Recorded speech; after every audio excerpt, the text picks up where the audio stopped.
Hey everyone, it's John here from Hockey, back with another video, and this video is going to be my 2021 World Junior Players to Watch. So for the World Junior Tournament, I'm going to lay out goalies, defensemen, forwards, and some sleeper picks on some players that we should look out for in this tournament. Of course, I will be streaming a lot on this channel for the World Juniors, and of course the new NHL season, so if you are new to the channel, welcome, smash that like button, and leave your thoughts in the comment section. So let's get right into it. Starting with some goalies to watch. So for Team Russia, Yaroslav Askarov, we saw him go 11th overall to the Nashville Predators. He's the next guy up after Pekka Rinne, after UC Saros, and I think he's going to take a huge step and be that number one guy for Russia. And honestly, going into this tournament, he could be argued as the number one goalie. He was drafted high enough, he's regarded high enough, and I do think that right-gloved goalie is going to show a lot for us in this tournament.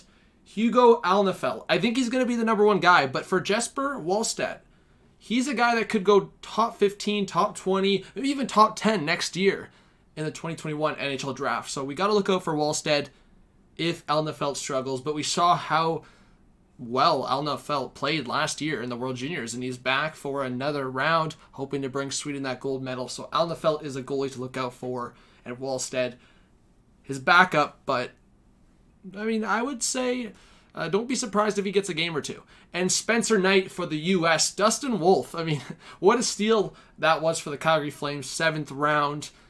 He will back up Spencer Knight, but same thing with Sweden. If Spencer Knight struggles in any sense, Dustin Wolf will be there. But Spencer Knight should be argued as the best or top 3 goaltender coming into this tournament, or top 2 at least. And I do think the Florida Panthers prospect will be the number one guy for the U.S. So those 3 goalies, along with those 2 underrated guys, are the guys to look out for this tournament. Now some defensemen to watch. Starting with Team Canada's Bowen Byram and Jamie Drysdale, 2 guys I'm so excited to watch. I talked about Jamie Drysdale, how he was my favorite player, or at least one of the favorite players for me in the 2020 draft. And Bowen Byram, the year before, drafted 4th overall by the Avalanche. I do think these 2 guys will lead the way for the Canadian team.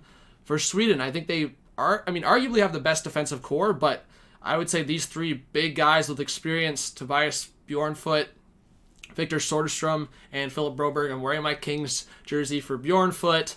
He's got some AHL experience under his belt, and he's been with the Kings organization. Going into this year, he's going to have a shot to compete for a spot, but he's going to play for the World Juniors and show what he's got. And Victor Soderstrom, same thing. He's a beast. And Philip Broberg, the Edmonton Oilers have been excited about his progress. Ville Heinola for Team Finland. He's a guy that could battle and get a spot on the Winnipeg Jets, and I think he's going to lead the way on the back end for Finland.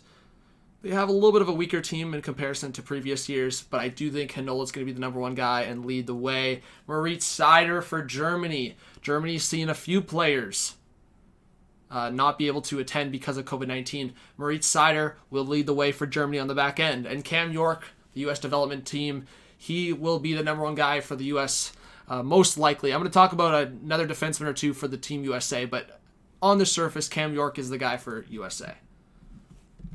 Forwards to watch. So I got to look at some of the big guns for Team Canada, Team USA coming to this tournament, because for USA, you could argue there's a big 6. And for Team Canada, it's so hard because they have such great depth. But I've looked at the big 4 for each team. So for Team USA, I believe the big 4 coming to this tournament is Trevor Zegras, Alex Turcotte, Arthur Kaliev, and Cole Caulfield. We've seen the goal-scoring abilities from guys like Kaliev and Caulfield. Turcotte, the guy up the middle, and same thing with Trevor Zegras, man. The Anaheim Ducks found themselves a steal later in the top 10. I am so excited to see what Zegras can do, and I believe he will be the one leading this team up front.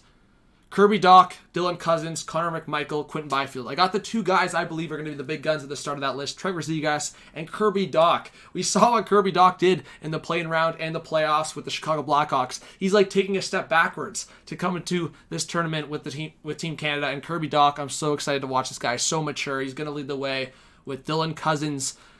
Man, if they want to stack the top line of Kirby Dach, Dylan Cousins, Connor McMichael, that is going to be the best line in this tournament, arguably. And Jack Quinn might be seen up there, but I do think we need to give some recognition to Quinton Byfield. Alexis Lafreniere will not be here, but Quinton Byfield, the number 2 guy, will. And he really didn't get an opportunity to show himself in the 2020, but in 2021 World Juniors, he'll likely show his abilities and be one of the dominant guys for Team Canada. Ratti and Lundell for Finland. This will be the 1-2 punch, I believe, for Team Finland. If they want to do well, both these guys have to show up. Vasily Podkolzin and Rodion Amirov. The 15th overall pick from the Toronto Maple Leafs, Rodion Amirov, already showing some of his flashes of skill and brilliance, and he can hold his own. And with Vasily Podkolzin leading the way, captain, experience, size, Podkolzin will lead the way for Team Russia, and if they want to do well, Podkolzin's going to be at the top of his game, and Canucks fans will be looking out for this guy.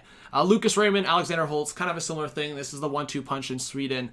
They've had some issues with players not being able to attend because of COVID, but Raymond and Holtz will be that 1-2 punch. Raymond, a Red Wings prospect here. The Red Wings will be looking out for Raymond as they missed it on that first overall pick, but have high hopes for Raymond. And Holtz with the Devils. A lot of experience there. It seems like he's gotten overseas and he's developing that size. Obviously a premier shot. I think both Raymond and Holtz are going to show a lot in this tournament. And Tim Stützle. We got to talk more about the 3rd overall pick. Ottawa Senators prospect Stützle will be the guy for Germany. They've only got a few pieces there, especially losing a couple with COVID. Tim Stützle will be one of the guys, one of the huge guys to look out for in this tournament. And Marco Rossi, probably the only bright spot for Team Austria. I think for Rossi, we saw him drop a little bit in the draft from maybe a top 5 spot or 6-7 spot. He went to Minnesota, but Rossi's going to show a lot in this tournament and see if he can get Austria at least out of the group stage. We'll see where it goes from there. And some sleepers. I think with Philip Tomasino, he was a controversial cut from last year's Team Canada team. He obviously has made it this year. We'll see if he can get some power play time. We'll see if he gets some overall special teams. If he can make his way up the lineup. With how deep Team Canada is, he might slide down the lineup, but I still think this is a guy that we should look out for. Jake Sanderson. I said I would talk about at least one more USA defenseman. Jake Sanderson, drafted by the Sens, 5th overall. I think it's a guy that, you know what, he might have been drafted a little earlier than I expected, but he's still going to be a great defenseman. I do believe he's going to show in this tournament that he's going to be great. Noel Gunler for Sweden. He dropped in the draft. I think this is a guy that's very inconsistent, but when he's on, he's on. He showed overseas he can show some flashes. I think in this tournament, where he has faced a bit of experience, maybe he makes some inexperienced defensemen look silly. I think Ronnie Hirvonen, a Leafs prospect, late 2nd round pick of this past draft, I think he will show well with Finland. You're just talking about Ratti and Lundell. Someone else needs to step up if Finland wants to do well. Maybe that's Hirvonen. Jan Mysak, a Canadians prospect with Czech Republic. He's one of the bright spots for this team. I do think he needs to perform at a high level if Czech Republic wants to come out of the group stage and make some noise. Maxim Chajkovic with Slovakia.